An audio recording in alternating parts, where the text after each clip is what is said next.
All right, here goes. So, haven't really said a whole lot about what I'm doing or why these videos might be interesting to certain parties, other than the random funny ones. But so I grow giant fruits um, and sunflowers, tall sunflowers, and I got the state record for the heaviest watermelon in Colorado.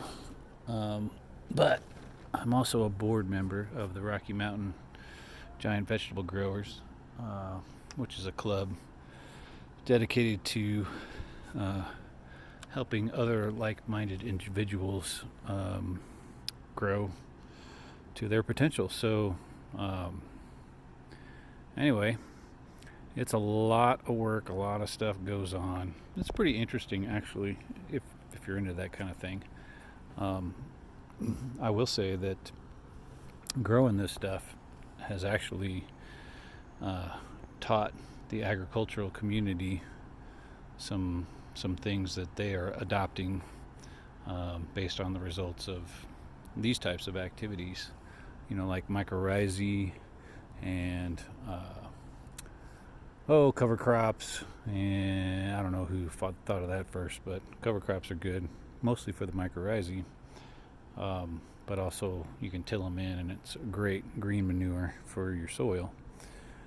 This is going to be a little bit longer video, but anyway, so it is May 25th. The last 2 years I've been struggling with spider mites, which is a nearly microscopic pest that sucks the sap out of your leaves and eventually kills your plant. I've had them on my watermelon plant. I had them on my giant pumpkin plant. And first year I didn't know what the heck it was, because you can't really see them unless you really look. And by the time I figured it out, it was way too late. Next year, I got them, but it was later in the season. I tried to manage them with natural techniques like neem oil and things of that nature, which are considered organic. That helped, but it didn't get it there. And so today, May 25th, with my little tiny pumpkin plant, I found a whole bunch of spider mites on my first leaves, whereas the last couple of years they haven't come in until, um, mid to late June. No, later than that. Actually, July. They came in mid-July and pretty much shut down my fruit growth. So I had a really good pumpkin going last year that was on track to be well over 1,000 pounds, but the spider mites got to it, shut the plant down, and I am not going to let that happen again. So anyway, found them today. I'm better. I've learned how to recognize the leaf damage. So it was really on the second true leaf of my pumpkin. I cut off the first one when I planted it, so it's the second true leaf. So pluck that. I'll put it in the trash can, get rid of some of those, but I'm sure they're coming up from the soil. They overwinter in the soil, so it's not going to be an organic year. But anyway, I thought I'd show you. We're supposed to get down in the 30s tonight.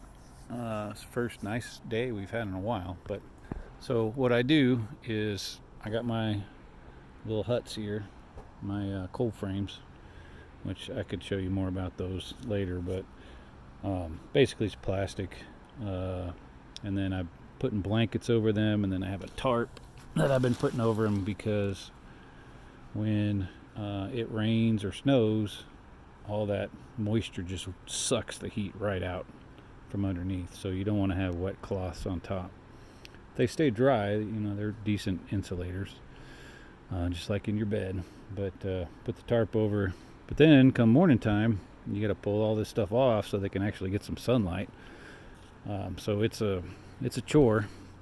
And then with these cold frames, if you leave the plastic on and the sun comes up and it's shining bright, it'll rocket. The temperature will rocket in there. Like within a half an hour, it'll go from 50 to over 100, and it'll keep going, and it'll torch your plants. So anyway, but I got a little heater going in here and a fan, and then in that one I got infrared lights, which is what that beautiful glow is. So anyway, that's a little bit longer video, but maybe give you a little background on what I'm doing here, because so far I've been trying to keep it short, because I know everyone has attention deficit disorder just like me. So anyway, hope you enjoy this, and there's more to come, I assure you. Hopefully I'll break my personal best on pumpkin, which is 1,073, and my state record watermelon is 189 pounds. So it's not huge for watermelon, but it is. I did well against the previous state record. Previous state record I think was 118, 119, something like that. So smashed it. But the club grow this year is watermelon, so people are gunning for me. So I got to up my game, and I got a little secret, so I'll tell you about that in another video. See ya.